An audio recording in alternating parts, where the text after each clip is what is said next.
Today is not going to be different. Well, joining me on the show is Patrick Dambo. Patrick Dambo, you're welcome. Thank you very much. Well, today I have changed my style. Some of the headlines. Presidency fault PDP for Governor Mutfwang's sack by the court, appellate court, right?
Welcome back. If you just join us, you're watching Press Roundtable live on Atlantic Television Network. Well, I told you, Patrick Dambo is here and we're going to do business. But let's look at the first story, Patrick. Presidency has criticized those complaining over the judgment of the appeal court sacking Governor Caleb Mutfwang of Plateau State. So, advisor to the President on Information and Strategy that they are blaming the judiciary for sacking. They are blaming the presidency. You see, that's the problem. We look for scapegoats. Yeah. But the question we ask is, did you do our thing right? Well, it's not the end of the day. They say they are going to Supreme Court. Let's see whether Supreme Court will give them judgment. Well, we are not preempting the judgment that is coming from the court. Yes. But when you see white, you should say, okay, this thing is white. They seem to do their job well. Also, whether the Supreme Court may have done it or not. On technical grounds. Oh, yes. For now, we are talking about what the result is. And the appellate court, appeal court have said this thing was not done well. For that reason, it cannot stand. In 2024, there's going to be off-season election. Off-season election, yes. In Edo. In Edo, yes. And I think three others. Two others, they think so. But I'm sure of Edo. And so. The other thing can say, no, this person, let us try, let us find out. That's what obtains among political parties. So they should know this. The intra-party democracy. Yes.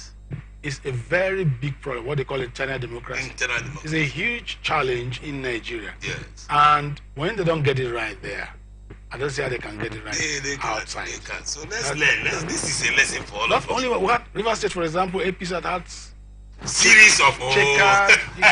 This one just coming now PDP is borrowing from that problem now. Yes, now. The little thing that happened in the assembly. Yes. And so we don't seem to be learning from past mistakes.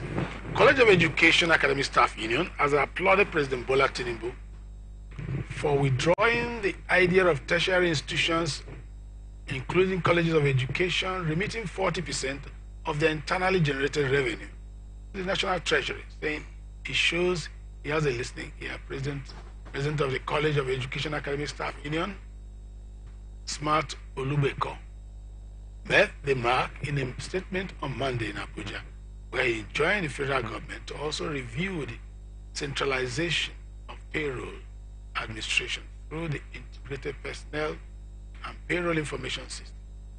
He complained that the policy undermines the statutory functions of the governing councils and breaches the establishment integrity of the tertiary education sector in general and the College of Education system in particular.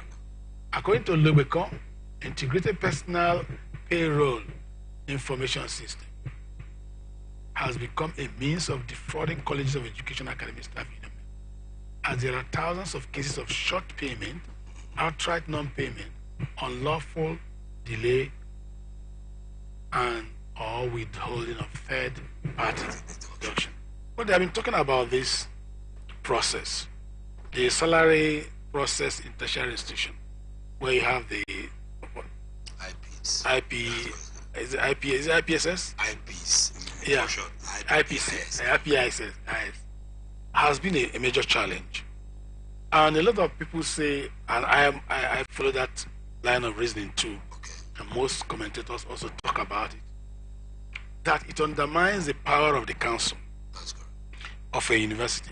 It undermines the university autonomy. To the extent that whatever revenue that accrues to the university, the ministry deducts 40%. And that undermines the development of a tertiary institution. And if the president says we are suspending this, I think it's a big show. It's a big deal, right? Yeah. For once, the news came good, and if such case was made before the president, and the outcome now is that, okay, we wanted to do this, considering the facts you have brought to the table, I think we are suspending it. It's one of the things we should advocate for is that before any policy is implemented, it should be thoroughly examined. The theory of it should be tested. You know, professionals in such field, particular to where the policy will be domiciled, and we should brainstorm. But over time, I remember ASU has been, and ASU, you know the they are information protesting against the IPs. president is giving us now that the policy that they wanted to introduce, deducting 40%, he enumerated the consequences of such policies. And I have been taught, we have learned from wisdom and experience, that when the disadvantages of a thing outweighs the advantages, there's no need going into it. So if the president is enumerating these factors as things that are playing against the policy that they want to implement, I want to believe that the president also thought it that way. And for once and for good, he had receded that decision. And I believe also now the colleges of education and other tertiary institutions should make judicious use of funds. You see, where there is distrust, that's where you begin to, if you have tested your son, sir, that every time you send him message to go and buy something in a kiosk or in a supermarket, he goes and brings back change.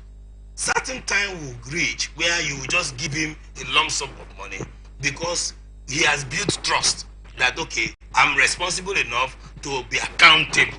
But each time you give him such money, he always come back with one story. When I was going, there was no fuel in the car, and I saw two people fighting. I didn't know, and they took me money to go out for shopping. So also is with the federal government. I believe that the federal government is skeptical, giving such vast or free autonomy, total autonomy, let me use that word, to the tertiary institution, because the tertiary institution government or board of trustees or governing councils have not been judicious enough to be accountable to even what they receive. And you know, this thing, federal government most times bear the brunt. They pay. So if what you generate is not enough for me to pay, even if as low or as basic as salary, then I should query the processes of your system. Now, I think that the important thing here is that universities deserve some level of autonomy. That's correct. So that they can generate enough IGR to fund research. That's correct. Most of what ASU talks about in terms of, failure to fund the university system, the shortfall in their funding, come as a result of this kind of situation where they are not giving free hand. Universities should become very self-sustaining. Productive. Very self-sustaining. Because that's why it's a university in the first place. Universities run very large farming structures. Yes. Research institutions that consult for companies. That's correct. Go into innovations and all that. So that's why it's a university. That's correct. It's an ivory tower that should be competing seriously with the town. The gown and town can come together and all that. It should be a place for research. And if it does not do research, then tell me what it's doing. What's the university for? because And we're talking about productive research. the technologist aspect of Nigeria is going down. Yeah, exactly. Because- Nobody's doing anything. Yes, most sorry to say. We're talking about ICT now that is Sorry innovation. to say, Mr. Bond, the fact and the truth is most of what we do are copy and paste. Exactly. There is no implementation.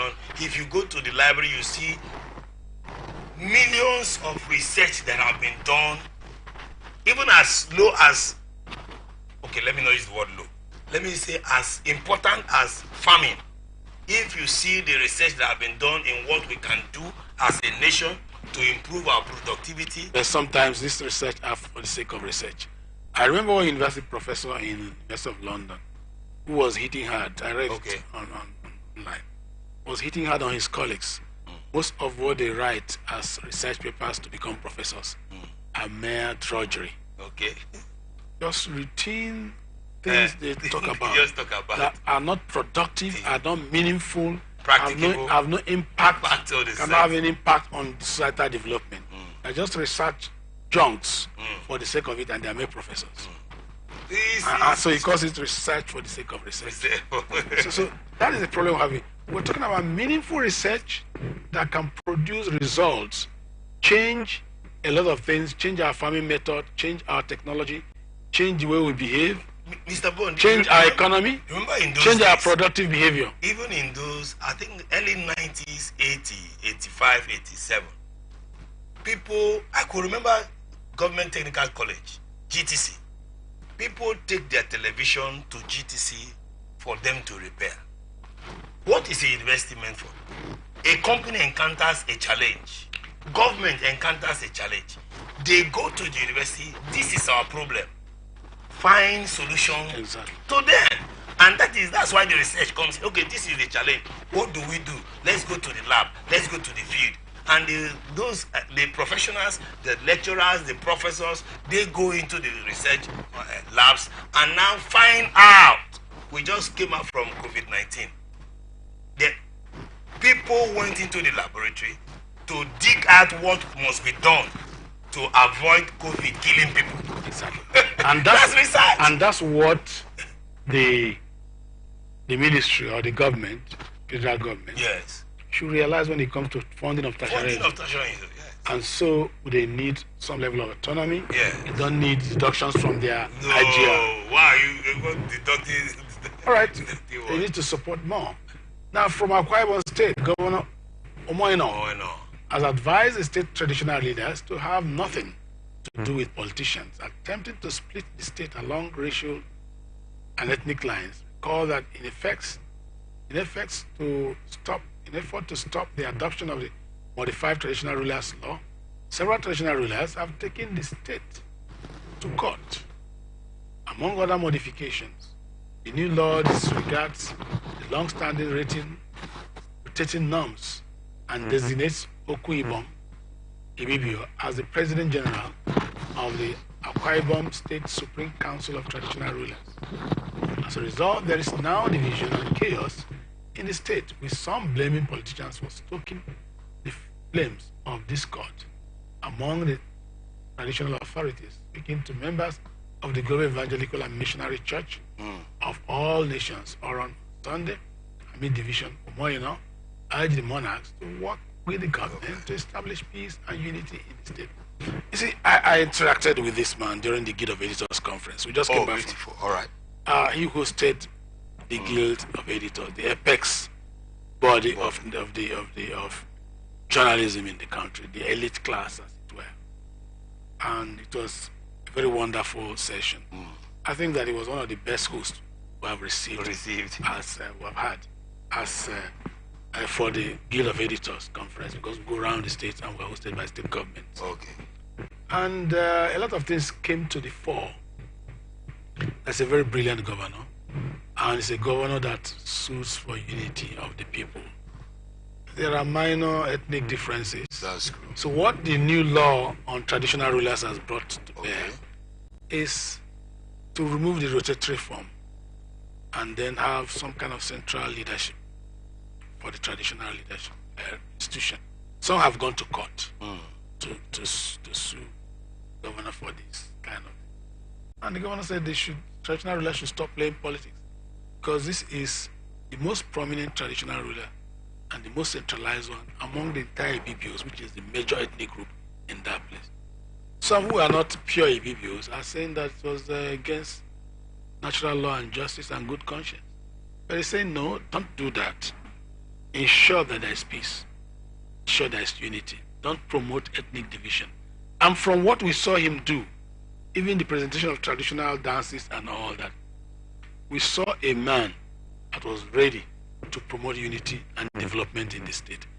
And with their continuity agenda, Arise Akwa Ibom. I'm not trying to do promo for him, but he was a great man. I think that he's coming well. He's pursuing the issue of governance from a very positive dimension.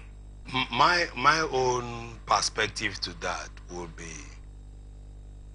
what was the status quo? It was rotational. Rotational, yeah. What were the challenges with it being rotational? If, just like we are saying in Nigeria, let the presidency not come from one side. That is just the kind of the whole thing. If you are forcing, or you are bringing, not the word force, if you are merging and bringing and uniting various ethnic groups together, in my own opinion, the highest traditional stool should be in such a way that every ethnic group that belongs to that block should have a sense of belonging, or should totally agree that, okay, our leader will always come from this tribe. Just like kingship, no, this is the Council of Traditional Rulers. Yes. The challenge there is that there are little minorities like the Obolo people. Okay. Who are battling rivers. They are not the BBOs. Yes. And then they have this Oron people and all. Oron is a very big tribe. But they all seem to have this pan-Ibibio element. Okay, except they have the Anang people.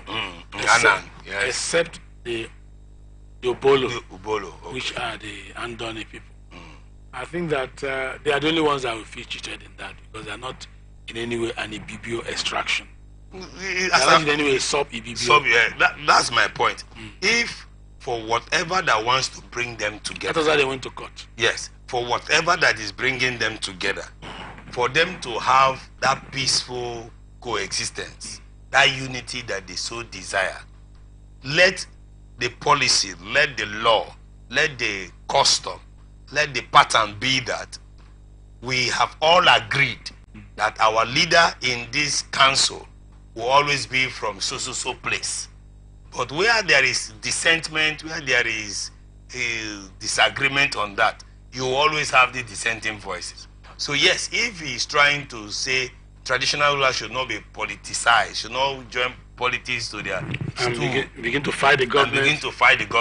To be very candid, that is not a good fight. Exactly. Traditional rulers fighting government policies and things. That's not. And also, government should also know their boundaries, because government is continuum. Is 4 years, 8 years. You go and you come. Some other person may come into and change policies, and that is also what affects the council. So let there be harmonization. They are the custodians. Yes, the traditional institutions. Yes, custodians of the values of the people, the original culture values. Yes. The original values of the people. That's correct. And those values entail peace, transparency. Yeah. Good neighborliness, good relationship, unity, and all that. That is kind of values, respect for others, and all that. The kind of values that they represent. So you should not turn those values apart. Yes. Because of political yes. That's they don't have any political affiliations that will not divide them. Exactly. To the extent that they divide them. Yes. They can have political affiliation, but to the extent that will divide them. In this unity. Well, that's the much we can take in this half hour. In the next half hour, we come back after this short break to discuss more. Don't get away.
Welcome back. If you just joined us, you are watching Press Roundtable live on Atlantic Television Network. I'm Steve Walker, and Patrick Dambo is still here in the studio. Now let's look at some of the stories. More of the stories. Former Nigerian President Muhammad Buhari, during an interview with national television, has dismissed claims that his administration was hijacked by cabals. Buhari said the claim from Nigerians that cabals hijacked the administration while in office was a figment of their imagination.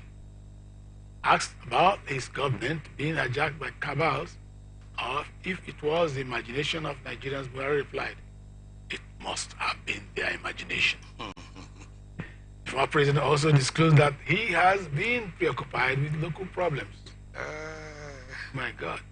Well, it is not his place to say whether he was hijacked or not, because a dancer does not see his back. Is it where I'm laughing? Because even at that time, his wife, Aisha Buhari, had cried out that the government of her husband was being hijacked. But I think it depends on their perception. Okay. Well, let's see your take on that. Well, just like you said, a dancer does not see his back. Well, the former president has rights to say that he was in full control. But we that saw what was happening and we that experienced his government, we also have rights to say that he was not in full control. So it will just be like our experience against his own experience and our words against his own words. Especially because he was sick most of the time. But not only because of sickness. Sickness is not of anybody. Anybody could be sick at any point in time. But you see, for that question to arise, I can't come and ask you now, Mr. Bond, are you a woman? I can't come and ask you, because every feature about you, everything about you shows that you're a man. I'm not an hermaphrodite. Shows that I'm you're a man. yes. So for that question to come in, it means there was doubt in his capacity to stand, to take full control, take charge of the government of his time when he was the president. So that is why I believe the presenter who queried him, who questioned him, who gave him that question, was saying this is the perception of Nigerians, that when you were president, you had some cabals. And I that were in control of your government. Yes, and I can still remember that somebody cried out. Somebody was crying out, even during the last period of his exit, that he wasn't giving entrance to the Aso Rock because of some cabals. People who want to do the bidding of some persons. We even heard about chasing her out of Aso Rock. Yeah, so and then the power that the chief of staff had at that so time. much. And that is the problem with Nigerian government. So it reverberates. The chief of staff doesn't have a place in the constitution. Not at all. It is a personal staff of the president. Of the president. Constitutionally speaking. Yes. But over time, with so much power. the chief of staff weaves so much power. Oh my God. And that, I think that was learned from the American system, Yes. not the British Not system, the British. where you have the chief of staff to the president that runs the errands, everything about government. You can't see the president without passing the chief of staff. You can't, most times nominations and all that, Yes.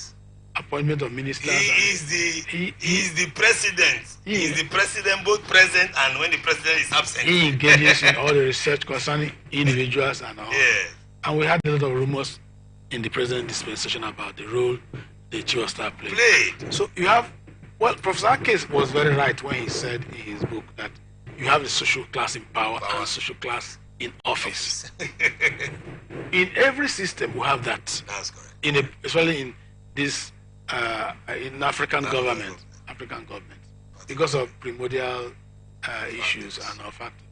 Now you have social class in office. These are the commissioners, the ministers, the social class in power. The friends of the president, if they tell you the kind of power they have, they are the people that will the power. So President Buhari should not deny that. It happens in every government. There is a degree of occurrence that we're talking about. Yes. In some government, you don't have so much, it's not so visible because they come in advisory form, not hijacking, not in de facto manner. So That's social class in force and social class in power. Mr. Bond, you remember that there are some things that happened during his time that he later came and said he didn't give such order. He didn't. In fact, which means he was not in control. He's not in control. So how will you not tell me that it was a figment of our imagination? Are you not saying we are mental, that we couldn't read between the lines and know what was happening? In Nigeria, you have that. But it is the degree of occurrence that differs from one leader to the other. Just some leaders, it becomes obvious. Just a reminder, in every family, they used to say the woman is the neck, the man is the head. But if the neck is so much in control, you will now hear that the man is woman rapper. It does not mean that others who are not woman rapper don't listen to their husband. They do. But the degree, just like you're saying now, to what extent is the influence of the woman over the man being the head? So to what extent were these cabals having influence over which is the social class in power? Social class in power. different from office. Yes. It's synonymous with the issue of godfatherism and all that. Simple. It's the same thing. Social class in power. Don't do this. You have traditional rulers, emirs.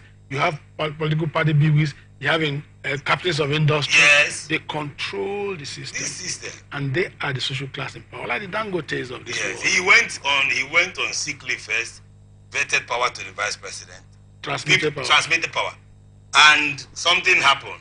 The man took some decisions. They were limiting. The social class in power, yes. Say, my friend, you don't need to do this in again. Exactly. Next time he went, he didn't transmit power. But the constitution is supposed to do that. Yes. So that's what we are saying. It's happening to Yaradua and Jonathan. So the phenomenon of social class in power, which you call cabals, are strange. There's the extent to which it influences and affects. And I disagree with him, sir. It is not a figment of our imagination. No. It is not. I want to say it's a reality. Good. It's a reality, not a figment of our imagination. It is the degree to which it affected this administration that is the issue of relativity. Yes, relativity. Yeah. Now, former Nigerian President Olusegun Obasanjo said on Monday that Western liberal democracy is not suitable for Africans, seems not to be working for Nigeria and other African countries. What's he talking about? According to former President, Western democracy, as it is being practiced in Nigeria and other African countries, should be re-examined and moderated. That's the emphasis. He said that this is because it has not delivered on good governance and progressive development for the country. Obasanjo spoke at a high-level consultation on rethinking Western liberal democracy in Africa and in the Green Resort Legacy Obasanjo Presidential Library, Abeokuta, Ogun State. And I said that the time has come to be brutal with the truth and face reality that Western democracy is not delivering on expectations and should therefore be tinkered that will be able to take off our peculiarities as Africans. Well, the Nigerian factor, like my take is that Nigerian factor will only affect everything good. No matter how good any system is, the Nigerian factor will always come. But let's trace it back to the origin, the classical times. Aristotle also had doubt about democracy. And that's the origin of what we call Western democracy. The Westminster system or the presidential system.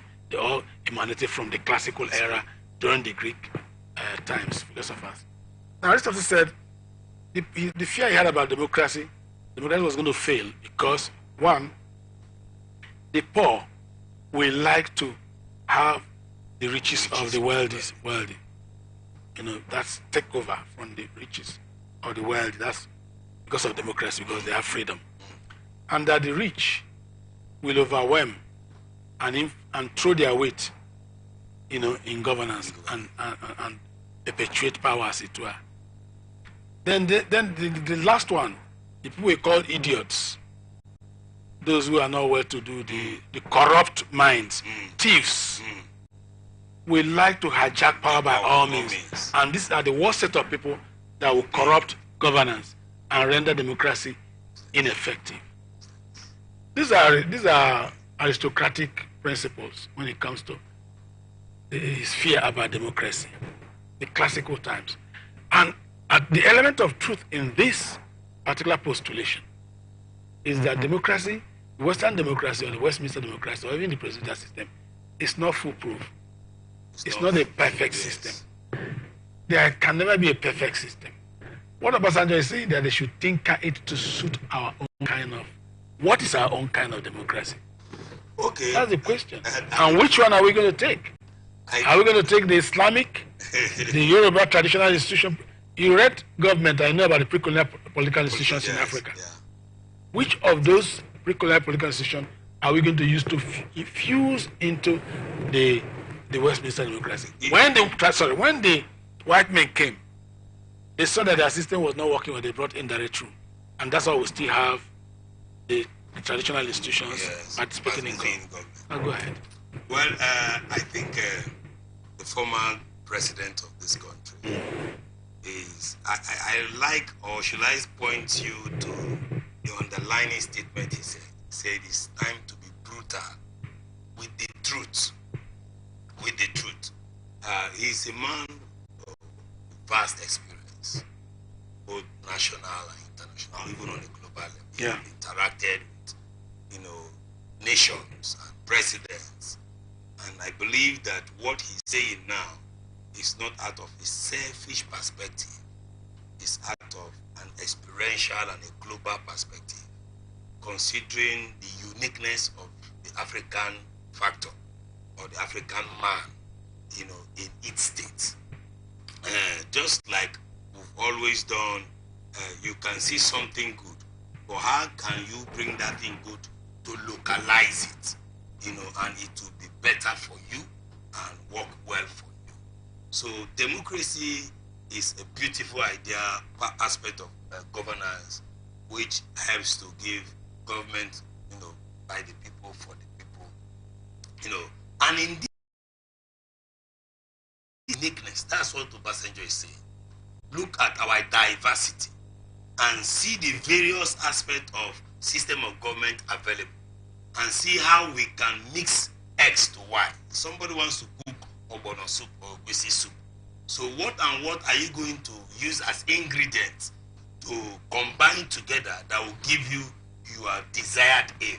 So being Africans that we are, Obasanjo is saying, let us look at our uniqueness, our peculiarities, our own challenges. The challenges to us, as Africans, they are not the same for other clients. He's talking about governance here. Yes. So democratic governance. Yeah, democratic governance now has to do with the way we present one, the way we pattern the governance that suits the people. Because governance mainly is about the people. So if we follow the way others have done it or are doing it, will it, considering our challenges? If a man is crippled, you don't need to give him glasses to wear. You need to give him clutches. You get my point? So if our challenge is we are crippled, you don't need to give us ear aid, even if democracy provides ear aid. You get my point? So it's talking about adaptation. Yes. So looking at we democracy, should tinker it and look at how it can suit us. Considering our peculiarities, our challenges, our time. If now that we've lost our values, okay, that's a challenge. We've lost our values. That's the challenge. And then there is this multi-ethnic nature, and there is this mutual suspicion. Yes. You recall what happened when Ironsi came to government? Yes. Very well. Ironsi introduced the central government instead of federal government. And a section of the country saw that as a means of imposing Igbo domination. So whatever system you want to infuse into modern democracy or Westminster democracy, the mutual suspicion we have among our ethnic groups, we create a problem. They will see it as, okay, you're bringing this Islamic element. I remember when Islamic banking was introduced. Yes. Hospitality. That's our African value. Put the human face into now there's no human face. No, that's not. There's no human face. To tinker it should be in that realm. Yes, I agree with you. That's what it is. I agree with you. I think that's also what the former president is talking about. Yes. So let's not in terms of saying, okay, we'll have parliament again. No, that's not the part. Because if you bring that and you want to bring another style that is local to us, you see what happened in the election. Operation was that formula voting pattern Okay. that the former INEC man brought? The Option A4. Option A4. Okay. Option A4 derived